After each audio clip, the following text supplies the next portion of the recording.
Praise the lord. Hallelujah. ಪ್ರಾರ್ಥನೆ ಮಾಡಿಕೊಳ್ಳೋಣ. ಸರ್ವ ಸೃಷ್ಟಿಕರ್ತನ ತಂದೆಯ ದೇವರೇ, ಮಗನ ದೇವರೇ, ಪರಿಶುದ್ಧಾತ್ಮನೇ, ನಿಮ್ಮ ನಾಮಕ್ಕೆ ಸ್ತೋತ್ರ ಸ್ವಾಮಿ. ಈ ದಿವಸ ಈ ಸಮಯ ಕೂಡ ನಿಮ್ಮಿಂದ ನೇಮಕವಾದಂತಹ ದಿವಸ ಸಮಯವಾಗಿದೆ. ಅದಕ್ಕಾಗಿ ಸ್ತೋತ್ರಗಳನ್ನು ಸಲ್ಲಿಸೋನಾಗಿದ್ದೇನೆ. ಇವತ್ತಿನ ಸಂದೇಶದ ಭಾಗವನ್ನು ಕೂಡ ಹೇರಳವಾಗಿ ಆಶೀರ್ವದಿಸಿರಿ. ಇದನ್ನು ಕೇಳುತ್ತಿರುವ ನನ್ನ ಸಹೋದರ ಸಹೋದರರು ಕೂಡ ಚೆನ್ನಾಗಿ ಕೇಳಿ ಅರ್ಥ ಮಾಡಿಕೊಂಡು ನಿಮ್ಮ ವಾಕ್ಯಕ್ಕೆ ವಿಧೇಯರಾಗಿ ಜೀವಿಸಿ ಅವರ ಮಕ್ಕಳನ್ನು ಅದೇ ಮಾರ್ಗದಲ್ಲಿ ನಡೆಸಿ ದೇವರೇ, ಅವರೆಲ್ಲರೂ ನಿಮ್ಮ ಆಶೀರ್ವಾದವನ್ನು ಹೊಂದಿಕೊಳ್ಳುವಂತೆ ಹೇರಳವಾಗಿ ಆಶೀರ್ವದಿಸಿರಿ. ಹಾಗೆ ಮಾಡುವುದಕ್ಕಾಗಿ ಸ್ತೋತ್ರ. ಯೇಸುವಿನ ನಾಮದಲ್ಲಿ ಪ್ರಾರ್ಥಿಸಿದ್ದೇನೆ ನಮ್ಮ ತಂದೆ, ಆಮೇನ್. ಇವತ್ತಿನ ಸಂದೇಶದ ಭಾಗವು ಕೂಡ ಕ್ರಿಸ್ಮಸ್ ಬಗ್ಗೆ ಸುಳ್ಳು ಶಾಪ. ಕ್ರಿಸ್ಮಸ್ ಬಗ್ಗೆ ಸುಳ್ಳು ಶಾಪ. ದೇವರ ನಾಮಕ್ಕೆ ಸ್ತೋತ್ರವಾಗಲಿ. ಧರ್ಮೋಪದೇಶಕಾಂಡ 4ನೇ ಅಧ್ಯಾಯ 2ನೇ ವಾಕ್ಯ ಮತ್ತು 12:32 ಓದಿದಾಗ, ಇರುವುದನ್ನು ಒಂದು ತೆಗಿಬೇಡಿ, ಇಲ್ಲದನ್ನ ಒಂದು ಸೇರಿಸಬೇಡಿ. ಇಲ್ಲಿ ಏನು ಸತ್ಯವೇದದಲ್ಲಿ ಬರೆಯಲ್ಪಟ್ಟಿದೆಯೋ ಅದನ್ನ ಮಾತ್ರ ಸತ್ಯವಾಗಿ ಹೇಳಬೇಕು, ಸುಳ್ಳು ಹೇಳಬಾರದು ಎಂಬುದಾಗಿ ಮೋಶೆಯ ಮುಖಾಂತರ ದೇವರು ಇಸ್ರಾಯೇಲರಿಗೆ ತಿಳಿಸಿದ್ದಾರೆ. ಇದು ನಮ್ಮ ಜೀವಿತದಲ್ಲಿ ಕೂಡ ಈಗ ದೇವರ ನಾಮಕ್ಕೆ ಸ್ತೋತ್ರವಾಗಲಿ. ಹಾಗೆ ಪ್ರಕಟಣೆ ಗ್ರಂಥ 22:18-19 ನಾವು ಓದುವಾಗ, ಇದರಲ್ಲಿ ಇರೋದನ್ನ ಒಂದು ತೆಗಿಬಾರದು, ಇಲ್ಲದನ್ನ ಒಂದು ಕೂಡಿಸಬಾರದು. ಹಾಗೆ ಮಾಡಿದವರಿಗೆ ಈ ಸತ್ಯವೇದದಲ್ಲಿ ಅಂದರೆ ಈ ಗ್ರಂಥದಲ್ಲಿ ಬರೆದಿರುವ ಶಾಪ ಎಲ್ಲ ಅಂಥವರ ಮೇಲೆ ಬರುತ್ತದೆ ಎಂಬುದಾಗಿ ಬರೆಯಲ್ಪಟ್ಟಿದೆ. ದೇವರ ನಾಮಕ್ಕೆ ಸ್ತೋತ್ರವಾಗಲಿ. ಹಲ್ಲೆಲೂಯಾ. ಹಾಗೆ ಪ್ರಕಟಣೆ ಗ್ರಂಥ 22:15 ಓದುವಾಗ, ಇದರಲ್ಲಿ ಇದ್ದಿದ್ದನ್ನ ಇಲ್ಲದ ಹಾಗೆ, ಇಲ್ಲದನ್ನ ಇದ್ದಿದ ಹಾಗೆ ಬೋಧನೆ ಮಾಡುವವರು ನಾಯಿಗಳಂತೆ ಹೊರಬಿದ್ದಿರುವರು ಎಂಬುದಾಗಿ. ಅಂದರೆ ಖಂಡಿತವಾಗಿ ಅವರಿಗೆ ಲೋಕದಲ್ಲಿ ಶಾಂತಿ ಸಮಾಧಾನ ಇಲ್ಲ, ಪರಲೋಕದ ಒಂದು ಆಶೀರ್ವಾದವು ಕೂಡ ಇರುವುದಿಲ್ಲ. ಆದ್ರಿಂದ ಇದ್ದಿದ್ದನ್ನ ಇದ್ದಾಗೆ ಹೇಳಬೇಕು. ಇದ್ದಿದ್ದನ್ನ ಇಲ್ಲದ ಹಾಗೆ, ಇಲ್ಲದನ್ನ ಇದ್ದಾಗೆ ಹೇಳಿದ್ರೆ ಖಂಡಿತವಾಗಿ ಗ್ರಂಥದಲ್ಲಿ ಬರೆದಿರುವ ಶಾಪ ಎಲ್ಲ ಅಂಥವರ ಮೇಲೆ ಬರುತ್ತದೆ. ನಾಯಿಗಳಂತೆ ಹೊರಬಿದ್ದಿರಬೇಕು ಎಂಬುದಾಗಿ. ದೇವರ ನಾಮಕ್ಕೆ ಸ್ತೋತ್ರವಾಗಲಿ. ಹಲ್ಲೆಲೂಯಾ. ಹಾಗೆ ಡಿಸೆಂಬರ್ 25ಕ್ಕೆ ದೇವರು ಹುಟ್ಟಿದರು ಎಂಬುದಕ್ಕೆ ಯಾವುದೇ ಆಧಾರವಿಲ್ಲ. ದೇವರ ನಾಮಕ್ಕೆ ಸ್ತೋತ್ರವಾಗಲಿ. ಡಿಸೆಂಬರ್ 25ಕ್ಕೆ ದೇವರು ಹುಟ್ಟಿದರು ಎಂಬುದಕ್ಕೆ ಯಾವುದೇ ಆಧಾರವಿಲ್ಲ. ಇದು ಸುಳ್ಳು ಖಂಡಿತವಾಗಿ. ಆದರೆ ದೇವರು ಹುಟ್ಟಿದ್ದು ಹೌದು, ಎಲ್ಲವೂ ಹೌದು. ಡಿಸೆಂಬರ್ 25ಕ್ಕೆ ಹುಟ್ಟಿದರು ಎಂಬುದಕ್ಕೆ ಯಾವುದೇ ಆಧಾರವಿಲ್ಲ. ದೇವರು ಹುಟ್ಟಿದ್ದು ಕ್ರಿಸ್ಮಸ್ ಎಂಬುದಾಗಿ ಇದು ಖಂಡಿತವಾಗಿ ಯಾವ ಗ್ರಂಥದಲ್ಲಿಯೂ ಯಾವ ಬೈಬಲ್ಗಳಲ್ಲಿಯೂ ಕೂಡ ಈ ವಿಷಯವೂ ಇಲ್ಲವೇ ಇಲ್ಲ. ಹಾಗೆ ಆದಿಕಾಂಡ 3ನೇ ಅಧ್ಯಾಯ 1-5 ನಾವು ಓದುವಾಗ, ಈ ಸುಳ್ಳು ಹೇಳುವುದು ಸೈತಾನನ ಕಾರ್ಯವಾಗಿದೆ. ನೋಡಿ, ಆದಾಮನ ಅವಳನ್ನ ವಂಚಿಸಿದ್ದು ಯಾರು? ಸುಳ್ಳು ಹೇಳಿ ಸೈತಾನ ವಂಚಿಸಿದವನಾಗಿದ್ದಾನೆ. ಆದ್ರಿಂದ ಇದು ಏನಾಗಿದೆ? ಸೈತಾನನ ಕೆಲಸವಾಗಿದೆ. ಹಾಗೆ ಇವತ್ತು ಇಲ್ಲದನ್ನ ಇದ್ದ ಹಾಗೆ, ಇದ್ದಿದ್ದನ್ನ ಇಲ್ಲದ ಹಾಗೆ ಸುಳ್ಳು ಹೇಳಿ ಇವತ್ತು ಯಾರು ಒಂದು ಈ ಹಬ್ಬ ಹುಣ್ಣಿಮೆಯನ್ನು ಮಾಡ್ತಾರೋ ಇವರ ಮುಖಾಂತರ ಸೈತಾನನು ಕಾರ್ಯ ಮಾಡ್ತಾ ಇದ್ದಾನೆ ಎಂಬುದಾಗಿ. ದೇವರ ನಾಮಕ್ಕೆ ಸ್ತೋತ್ರವಾಗಲಿ. ಹಾಗೆ ಯೋಹಾನ 8ನೇ ಅಧ್ಯಾಯ 43-44 ಓದುವಾಗ, ಸುಳ್ಳಿಗೆ ಸೈತಾನೇ ತಂದೆಯಾಗಿದ್ದಾನೆ. ಅಲ್ಲಿ ಯೋಹಾನನ ಮುಖಾಂತರ ಯೇಸು ಹೇಳಿದ್ದಾರೆ, ಅವನು ಆದಿಯಿಂದಲೇ ಸುಳ್ಳುಗಾರ, ನೀವು ನನ್ನ ಮಾತನ್ನು ಕೇಳದಿರುವುದಕ್ಕೆ ಕಾರಣ ಆ ಸೈತಾನನೇ ನಿಮಗೆ ತಂದೆಯಾಗಿದ್ದಾನೆ ಎಂಬುದಾಗಿ. ಹಾಗೆ ಇಲ್ಲದನ್ನ ಇದ್ದಿದ್ದನ್ನ ತೀರಾ ಸುಳ್ಳು ಹೇಳಿ ನಡೆಸುವವರು ಇವರ ತಂದೆ ನಿಜವಾಗಿ ದೇವರಲ್ಲ, ಇವರು ದೇವರ ವಂಶದವರಲ್ಲ. ಸೈತಾನನು ಇವರ ತಂದೆಯಾಗಿದ್ದಾನೆ. ಸೈತಾನನು ಇವರ ಮುಖಾಂತರ ಕಾರ್ಯವನ್ನ ಮಾಡ್ತಾ ಇದ್ದಾನೆ. ಆದ್ದರಿಂದ ಅವರಿಗೆ ಸತ್ಯ ಬೇಡವೇ ಬೇಡ. ಸತ್ಯವನ್ನು ಅವ್ರು ಏನು ಹೇಳಿದ್ರು ಇಲ್ಲ. ನಾವು ಶುಭ ಸಂದೇಶವನ್ನ ಸಾರೋದು, ಸತ್ಯ ಸುವಾರ್ತೆಯನ್ನ ಸಾರೋದು. ಡಿಸೆಂಬರ್ 25ಕ್ಕೆ ಮಾತ್ರ ಶುಭ ಸಂದೇಶವನ್ನ ಸಾರಬೇಕಾ? ಸತ್ಯ ಸುವಾರ್ತೆಯನ್ನ ಸಾರಬೇಕಾ? ಬೇರೆ ಸಮಯವಿಲ್ವಾ ಸಾರಕ್ಕೆ? ಖಂಡಿತವಾಗಿಯೂ ಇದೆ. ಎಲ್ಲಾ ದಿವಸ ಸಾರಬಹುದು. ಅದಕ್ಕೆ ಆ ದಿವಸನೇ ಸಾರಬೇಕು, ಈ ದಿವಸನೇ ಸಾರಬೇಕು. ಡಿಸೆಂಬರ್ 25ಕ್ಕೆ ಮಾತ್ರ ಕ್ರಿಸ್ತನ ಜನನವನ್ನ ಸಾರಿ ಅಂತ ಏನಾದ್ರೂ ಬರೆಯಲ್ಪಟ್ಟಿದೆಯಾ? ಇಲ್ಲ. ಯಾವಾಗ ಬೇಕಾದ್ರೂ ಸಾರಬಹುದು. ಮತ್ತೆ 28ರಲ್ಲಿ ಕೂಡ ಯೇಸುಸ್ವಾಮಿ ಮತ್ತೇನ್ ಮೂಲಕ ಏನ್ ಹೇಳಿದ್ದಾರೆ, ನೀವು ಭೂಲೋಕದ ಕಟ್ಟ ಕಡೆ ಹೋಗಿ ಸುವಾರ್ತೆಯನ್ನ ಸಾರಿರಿ ಎಂಬುದಾಗಿ. ದೇವರ ನಾಮಕ್ಕೆ ಸ್ತೋತ್ರವಾಗಲಿ. ಅದು ಮಾತ್ರ ಅಲ್ಲ, ಇವತ್ತು ಏನಾಗಿದೆ, ಡಿಸೆಂಬರ್ 25 ಮಾತ್ರವಲ್ಲ, 1ನೇ ತಾರೀಕಿಂದ 31ರವರೆಗೂ ಕೂಡ ಪ್ರತಿ ಒಂದೊಂದು ಕಡೆಗೆ ಕ್ರಿಸ್ಮಸ್ ಕ್ರಿಸ್ಮಸ್ ಕ್ರಿಸ್ಮಸ್ ಕ್ರಿಸ್ಮಸ್. ಹಾಗಿರುವಾಗ ಇಲ್ಲಿ ಡಿಸೆಂಬರ್ ತಿಂಗಳು ಇಡೀ ಒಂದೊಂದು ಕಡೆಗೆ ಒಂದೊಂದು ಜಾಗದಲ್ಲಿ ಯೇಸುಸ್ವಾಮಿ ಜನಿಸ್ತಾರಾ ಅಥವಾ ಜನಿಸಿದ್ದಾರಾ? ಹಾಗೆ ಇದು ನಿಜವೋ? ನೋಡಿ, ದೇವರಿಗೆ ಎಂಥ ಒಂದು ಅನ್ಯಾಯವನ್ನು ಮಾಡ್ತಾ ಇದ್ದಾರೆ, ದೇವರ ನಾಮಕ್ಕೆ ಎಂಥ ಒಂದು ಕೆಟ್ಟ ಹೆಸರನ್ನ ಇವರು ತರ್ತಾ ಇದ್ದಾರೆ. ಇದರಲ್ಲಿ ತಿಳ್ಕೊಳ್ಬೇಕು, ಇವರು ಸುಳ್ಳುಗಾರರು, ಸೈತಾನನ ಇವರ ತಂದೆಯಾಗಿದ್ದಾನೆ ಎಂಬುದಾಗಿ. ಇನ್ನು ಅನೇಕರು ಏನ್ ಮಾಡೋದು, ಮನೆ ಮನೆ ಮನೆ ಮನೆ ಮನೆ ತಮಟೆ ಬಾರಿಸಿಕೊಂಡು ಹಾಡಿಕೊಂಡು ಕ್ರಿಸ್ತನ ಜನನವನ್ನ ಸಾರೋದು. ಯಾರ ಹತ್ರ? ಬರೀ ಕ್ರೈಸ್ತರ ಮನೆಗೆ ಮಾತ್ರ ಹೋಗ್ತಾರೆ. ಈ ರೀತಿ ಮಾಡಿ ಅಂತ ಇಲ್ಲಿ ಯಾರು ಬರೆಯಲ್ಪಟ್ಟಿದೆಯಾ? ಹಳೆ ಒಡಂಬಡಿಕೆಯಲ್ಲಾಗ್ಲಿ ಹೊಸ ಒಡಂಬಡಿಕೆಯಲ್ಲಿ ದೇವರು ಹೇಳಿದ್ದಾರಾ? ಇಲ್ಲವೇ ಇಲ್ಲ. ಇನ್ನು ಕೆಲವರು ಕುರಿಗಳನ್ನ ಮಾಡ್ಕೊಳ್ಳೋದು, ಕುರುಬರನ್ನ ಮಾಡ್ಕೊಳ್ಳೋದು, ದನಗಳನ್ನ ಮಾಡ್ಕೊಳ್ಳೋದು, ಮಣ್ಣಿನ ಬೊಂಬೆಯನ್ನ ಮಾಡ್ಕೊಳ್ಳೋದು, ಜೋ ಜೋ ಲಾಲಿ ಕಂದ ಅಂತ ಹೇಳಿ ಹಾಡು ಹಾಡುವುದು. ಇದನ್ನ ಏನಾದ್ರೂ ದೇವರು ಹೇಳಿದ್ದಾರಾ? ಧರ್ಮೋಪದೇಶಕಾಂಡ 4ನೇ ಅಧ್ಯಾಯದಲ್ಲಿ ಬರೆಯಲ್ಪಟ್ಟಿದೆ, ನೀವು ಯಾವುದೇ ವಿಗ್ರಹಗಳನ್ನು ರೂಪಗಳನ್ನ ಮಾಡಿಕೊಳ್ಳಬಾರದು ಎಂಬುದಾಗಿ. ಇವತ್ತು ಮಣ್ಣಿನಿಂದ ಮಾಡಿಕೊಂಡು ಜೋ ಜೋ ಲಾಲಿ ಕೃಷ್ಣ ಅಂತ ಹಾಡೋರಾಗಿದ್ದಾರೆ. ಮಣ್ಣಿನಿಂದ ಬೊಂಬೆಯನ್ನ ಮಾಡಿಕೊಂಡು ದೇವರಿಗೆ ಪಕ್ಕ ಬೇಸರ, ಪಕ್ಕ ಇದು ಶಾಪ. ಅದಕ್ಕೆ ಹೇಳಿದ್ದು, ಇದ್ದದನ್ನ ಇಲ್ಲದಾಗೆ ಇಲ್ಲದನ್ನ ಇದ್ದಾಗೆ ಹೇಳೋರು. ಪ್ರಕಟಣೆ 22, 18, 19 ಈ ಗ್ರಂಥದಲ್ಲಿ ಬರೆದಿರುವ ಶಾಪ ಎಲ್ಲ ಅಂತವರ ಮೇಲೆ ಬರುತ್ತದೆ ಎಂಬುದಾಗಿ. ದೇವರ ನಾಮಕ್ಕೆ ಸ್ತೋತ್ರವಾಗಲಿ. ಆದ್ದರಿಂದ ಬಹಳ ಎಚ್ಚರ ಇರಬೇಕು. ಡಿಸೆಂಬರ್ 25 ಎಂಬುದಾಗಿ ಎಲ್ಲಿ ಇಲ್ಲವೇ ಇಲ್ಲ.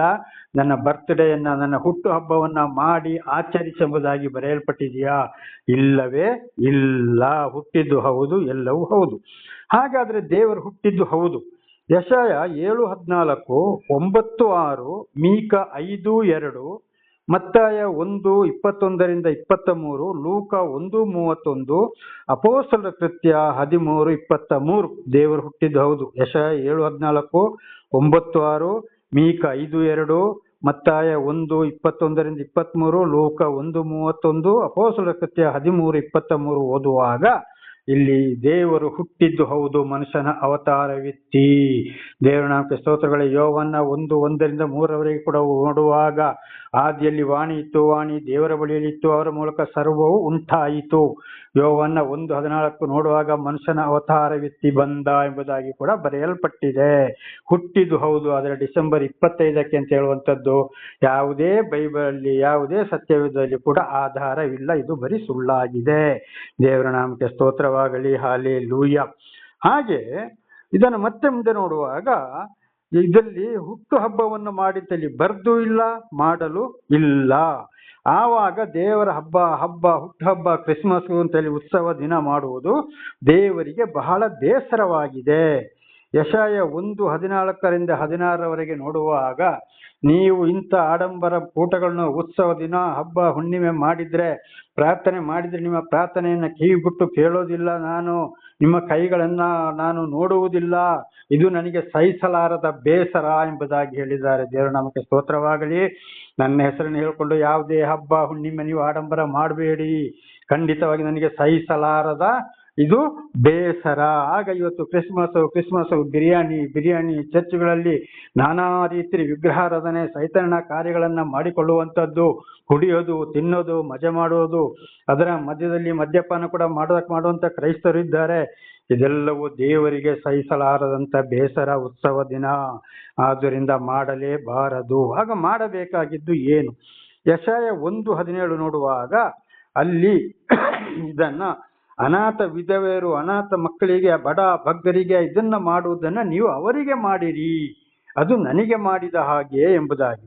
ಮತ್ತೆ 25:35-40 ನೋಡುವಾಗ, ಇಂತಿಂಥವರಿಗೆ ಮಾಡಿದ್ರೆ ನನಗೆ ಮಾಡಿದ ಹಾಗೆ. ಮತ್ತೆ 25:35-40 ಈ ಹೇಳಿದಂತ ಎಲ್ಲ ವಚನಗಳನ್ನ ದಯವಿಟ್ಟು ಓದಿಕೊಳ್ಳಿರಿ. ಅದನ್ನ ಓದಿ ಬಿಡಿ ಹೇಳುವುದಾದ್ರೆ ಬಹಳ ಸಮಯ ಬೇಕಾಗ್ತದೆ. ಆದ್ರಿಂದ ಮತ್ತೆ 25:35-40 ನೋಡುವಾಗ, ಇಂಥವರಿಗೆ ಮಾಡಿದ್ರೆ ನನಗೆ ನೀವು ಮಾಡಿದ ಹಾಗೆ. ದೇವರ ನಾಮಕ್ಕೆ ಸ್ತೋತ್ರವಾಗಲಿ. ಅದೇ ಮತ್ತೆ 25:34 ನಾವು ಓದುವಾಗ ಅಲ್ಲಿ ಏನಾಗ್ತದೆ, ನೀವು ಮಾಡುವಂಥದ್ದು ತಂದೆಯಾದ ದೇವರಿಂದ ಆಶೀರ್ವಾದವನ್ನು ಹೊಂದಿಕೊಳ್ಳುವಂಥದ್ದು. ಪರಲೋಕ ರಾಜ್ಯದಲ್ಲಿ ನಿಮಗೆ ಒಂದು ಸ್ಥಳ ತಯಾರಾಗಿದೆ ಎಂಬುದಾಗಿ ಮತ್ತಾಯ 25:34 ತಂದೆಯಾದ ದೇವರ ಆಶೀರ್ವಾದವನ್ನು ಹೊಂದಿಕೊಳ್ಳುವವರೇ ಬನ್ನಿರಿ ಎಂಬುದಾಗಿ.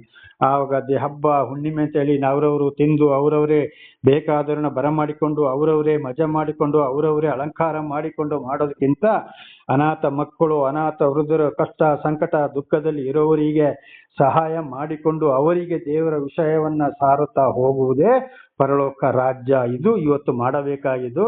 ಯೇಸುವಿನ ನಾಮಕರಣ ಅಲ್ಲ, ಬರ್ತ್ಡೇ ಅಲ್ಲ, ಕ್ರಿಸ್ಮಸ್ ಅಲ್ಲ.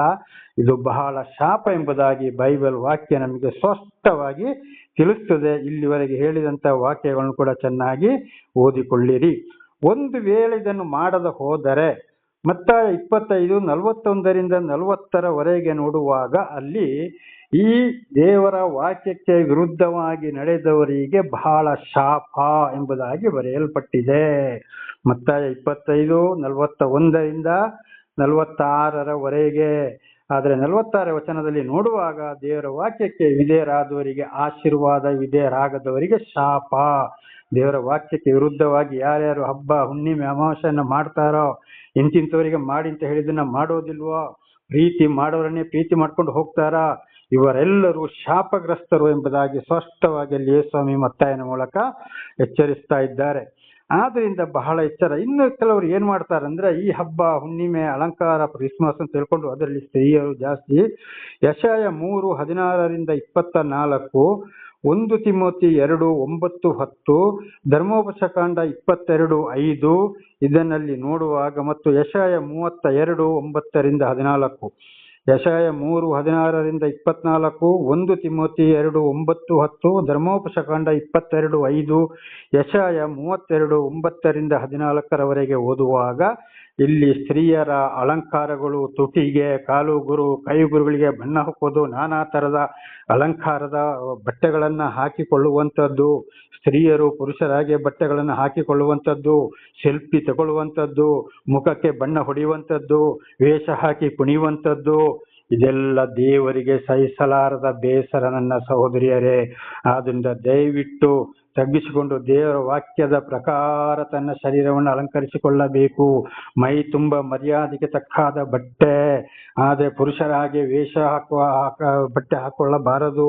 ಧರ್ಮೋಪದೇಶಕಾಂಡ 22:5, ಕೂದಲುಗಳನ್ನು ಅಲಂಕಾರ ಮಾಡಿಕೊಳ್ಳಬಾರದು, ಚಿನ್ನ ಬೆಳ್ಳಿ ಬಂಗಾರಗಳಿಂದ ಅಲಂಕಾರ ಮಾಡಿಕೊಳ್ಳಬಾರದು. ಇದೆಲ್ಲ ಸೈತಾನನ ಕಾರ್ಯವಾಗಿದೆ ಎಂಬುದಾಗಿ ಯೆಶಾಯ 3:16-24, ಧರ್ಮೋಪದೇಶಕಾಂಡ 22:5, 1 ತಿಮೋಥಿ 2:9-10, ಯೆಶಾಯ 32:9-14 ನೋಡುವಾಗ ಇಲ್ಲಿ ಭಯಂಕರ ಇದೇನಾಗಿದೆ, ಇವೆಲ್ಲ ಸೈತಾನನ ಕಾರ್ಯಗಳು, ದೇವರಿಗೆ ಬೇಸರವಾಗಿದೆ. ಆದ್ದರಿಂದ ನನ್ನ ಸಹೋದರಿಯರೇ ಮತ್ತು ಸಹೋದರರೇ, ದಯವಿಟ್ಟು ಕ್ರಿಸ್ಮಸ್ 25 ಅಂತ ಹೇಳುವಂಥದ್ದು ಮಾಡಲೇಬಾರದು. ಅದು ಹುಟ್ಟಿದ್ದು ಹೌದು, ಎಲ್ಲವೂ ಹೌದು. ಈಗಾಗಲೇ ವಚನದ ಪ್ರಕಾರ ನಾವು ತಿಳಿದುಕೊಂಡಿದ್ದೇವೆ, ಸತ್ಯ. ಇದು ಹಿಂದೂ ಗ್ರಂಥಗಳಲ್ಲಿ ಕೂಡ ಬರೆಯಲ್ಪಟ್ಟಿದೆ ಈ ವಿಷಯಗಳು, ಆದರೆ ಹೆಸರು ಮಾತ್ರ ಬೇರೆ ಬೇರೆ. ಆದರೆ ಡಿಸೆಂಬರ್ 25 ಎಂಬುದನ್ನು ಹೇಳಿಕೊಂಡು ಈ ಸುಳ್ಳು ಹೇಳೋರ ಮಾತನ್ನ ಕೇಳಬೇಡಿರಿ. ಸುಳ್ಳು ಹೇಳಿ ನಡೆಸುವವರು ಎಲ್ಲರೂ ಆದಿಕಾಂಡದಲ್ಲಿ ಕೂಡ 3:1-5, ಯೋಹಾನ 8:43-44 ನೋಡುವಾಗ ಇದೆಲ್ಲ ಸೈತಾನನ ಕಾರ್ಯವಾಗಿದೆ. ಅಂಥವರ ಮುಖಾಂತರ ಇವತ್ತು ಸೈತಾನ ಕಾರ್ಯ ಮಾಡ್ತಾ ಇದ್ದಾನೆ. ವಿಶೇಷವಾಗಿ ಸೇವಕರುಗಳ ಮುಖಾಂತರ ಇವತ್ತು ಸೈತಾನ ಅನೇಕರನ್ನ ನರಕಕ್ಕೆ ದಬ್ಬುತ್ತಾ ಇದ್ದಾನೆ ಎಂಬುದಾಗಿ ಬರೆಯಲ್ಪಟ್ಟಿದೆ. ಇದೇ ವಿಷಯವನ್ನು ನಾಳೆಗೂ ಕೂಡ ನಾವು ತಿಳಿದುಕೊಳ್ಳಬಹುದು. ಆದುದರಿಂದ ಬಹಳ ಎಚ್ಚರ ನನ್ನ ಸಹೋದರ ಸಹೋದರಿಯರೇ. ಸುವಾರ್ತೆ ಸಾರೋದು ಡಿಸೆಂಬರ್ 25 ಮಾತ್ರ ಸಾರಿ ಅಂತ ಎಲ್ಲಿ ಬರ್ದಿಲ್ಲ, ಯಾವಾಗಲೂ ಸಾರಬಹುದು. ದೇವರ ನಾಮಕ್ಕೆ ಸ್ತೋತ್ರವಾಗಲಿ. ಆದರೆ ದೇವರ ವಾಕ್ಯವನ್ನು ಸರಿಯಾಗಿ ಕೈಗೊಂಡು ಅದಕ್ಕೆ ಸರಿಯಾಗಿ ಅದನ್ನು ನಾವು ಜ್ಞಾಪಕಕ್ಕೆ ತಂದುಕೊಂಡು ಅದರಂತೆ ಜೀವಿಸಿದ್ರೆ, ಆ ವಾಕ್ಯಕ್ಕೆ ವಿಧೇಯರಾಗಿ ಜೀವಿಸಿದರೆ ಮಾತ್ರ ದೇವರ ಆಶೀರ್ವಾದ. ಇಲ್ಲದೆ ಖಂಡಿತವಾಗಿಯೂ ಸುಳ್ಳು ಯಾವಾಗಲೂ ಹೇಳಿಕೊಂಡು ಹೋಗುವುದು ದೇವರಿಗೂ ಸಹಿಸಲಾರದ ಬೇಸರ. ಅದಕ್ಕೆ ಹೇಳಿದ್ದು ಯೆಶಾಯ 1:14-16 ಓದುವಾಗ, ನಿಮ್ಮ ಹಬ್ಬ ಹುಣ್ಣಿಮೆ ನನಗೆ ಸಹಿಸಲಾರದ ಬೇಸರ. ಆಗ ನೀವು ಎಷ್ಟೇ ಪ್ರಾರ್ಥನೆ ಮಾಡಿದ್ರು ನಾನು ಕೇಳುವುದಿಲ್ಲ. ನೀವು ಕೈ ಎತ್ತಿದರೆ ನಿಮ್ಮ ಕೈಯನ್ನು ಕೂಡ ನಾನು ನೋಡುವುದಿಲ್ಲ, ನನಗೆ ಸಹಿಸಲಾರದ ಬೇಸರ ಎಂಬುದಾಗಿ.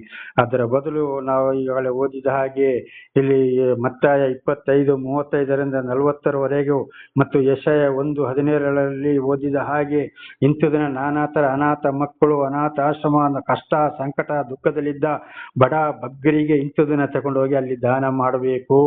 ಅವರಿಗೆ ಆಗ ಸುವಾರ್ತೆಯನ್ನ ಸಾರಬೇಕು. ದೇವರ ನಾಮಕ್ಕೆ ಸ್ತೋತ್ರವಾಗಲಿ. ಒಂದು ವೇಳೆ ಹಬ್ಬ ಹುಣ್ಣಿಮೆ ಮಾಡಿಕೊಂಡು ಇದ್ದವರನ್ನೇ ಕರೀತಾರೆ, ಅವರಿಗೆ ತಿನ್ನಕ್ಕೆ ಕೊಡ್ತಾರೆ, ಅವರಿಗೆ ಬಿರಿಯಾನಿ ಕೊಡ್ತಾರೆ, ಮದ್ಯಪಾನ ಮಾಡೋರು ಇದ್ದಾರೆ ಕೆಲವು ಕ್ರೈಸ್ತರು. ಹಬ್ಬ ಹಬ್ಬ ಅಂತ ಹೇಳಿಕೊಂಡು ಇದೆಲ್ಲ ಬಹಳ ಶಾಪವೆಂದು ನಮಗೆ ಸ್ಪಷ್ಟವಾಗಿ ಬೈಬಲ್ ತಿಳಿಸಲ್ಪಡ್ತದೆ. ನನ್ನ ಸಹೋದರ ಸಹೋದರಿಯರೇ, ಬಹಳ ಎಚ್ಚರವಾಗಿರಬೇಕು. ಆದುದರಿಂದ ನಾವು ದೇವರ ಹೆಸರನ್ನು ಹೇಳಿಕೊಂಡು ದೇವರು ಏನು ಹೇಳಿದ್ದಾರೋ ಅದರಂತೆ ನಡೆಯಬೇಕು. ಮಿಕ್ಕಾದ ಕಾರ್ಯಗಳೆಲ್ಲ ಸೈತಾನನ ಕಾರ್ಯವಾಗಿದೆ. ಬಹಳ ಎಚ್ಚರವಾಗಿ ಇರಬೇಕು. ಹೀಗೆ ಇದೇ ವಿಷಯವು ನಾಳೆ ಕೂಡ ಮುಂದುವರಿಯುವುದು. ಪ್ರಾರ್ಥನೆ ಮಾಡಿಕೊಳ್ಳೋಣ. ಸರ್ವ ಸೃಷ್ಟಿಕರ್ತನ ತಂದೆಯ ದೇವರೇ, ಮಗನ ದೇವರೇ, ಪರಿಶುದ್ಧಾತ್ಮನೇ, ನಿಮ್ಮ ನಾಮಕ್ಕೆ ಸ್ತೋತ್ರ. ಸ್ವಾಮಿ, ಈ ಕ್ರಿಸ್ಮಸ್ ಮಧ್ಯೆ ಸುಳ್ಳು ಶಾಪ ಎಂಬ 1ನೇ ಭಾಗವನ್ನ ನನ್ನ ಸಹೋದರ ಸಹೋದರಿ ನೀವು ತಿಳಿಸಲು ಆಶೀರ್ವಾದ ಮಾಡಿದಕ್ಕಾಗಿ ಸ್ತೋತ್ರ. ಇದನ್ನು ಅವರು ಚೆನ್ನಾಗಿ ಕೇಳಿ ಅರ್ಥ ಮಾಡಿಕೊಂಡು ಅವರ ಹೃದಯದಲ್ಲಿ ಜ್ಞಾನದಲ್ಲಿ ಇಟ್ಟುಕೊಂಡು ಪ್ರತಿ ವರ್ಷ ಈ ವಾಕ್ಯವರಿಗೆ ಜ್ಞಾನ ಬರುವಂತೆಯೂ ಓದಿ ತಿಳಿದುಕೊಳ್ಳುವಂತೆಯೂ ಇತರರಿಗೆ ಸಾರುವಂತೆಯೂ ಅವರ ಮಕ್ಕಳನ್ನು ಕೂಡ ಅದೇ ಮಾರ್ಗದಲ್ಲಿ ನಡೆಸಿ ನಿಮ್ಮಿಂದ ಆಶೀರ್ವಾದವನ್ನು ಹೊಂದಿಕೊಳ್ಳುವಂತಾಗಲಿ. ಹಾಗೆ ಮಾಡುವುದಕ್ಕಾಗಿ ಸ್ತೋತ್ರ. ಯೇಸುವಿನ ನಾಮದಲ್ಲಿ ಪ್ರಾರ್ಥಿಸಿದ್ದೇನೆ ನಮ್ಮ ತಂದೆ, ಆಮೇನ್. ಇದನ್ನು ಕೇಳುತ್ತಿರುವ ನನ್ನ ಸಹೋದರ ಸಹೋದರಿಯರೇ,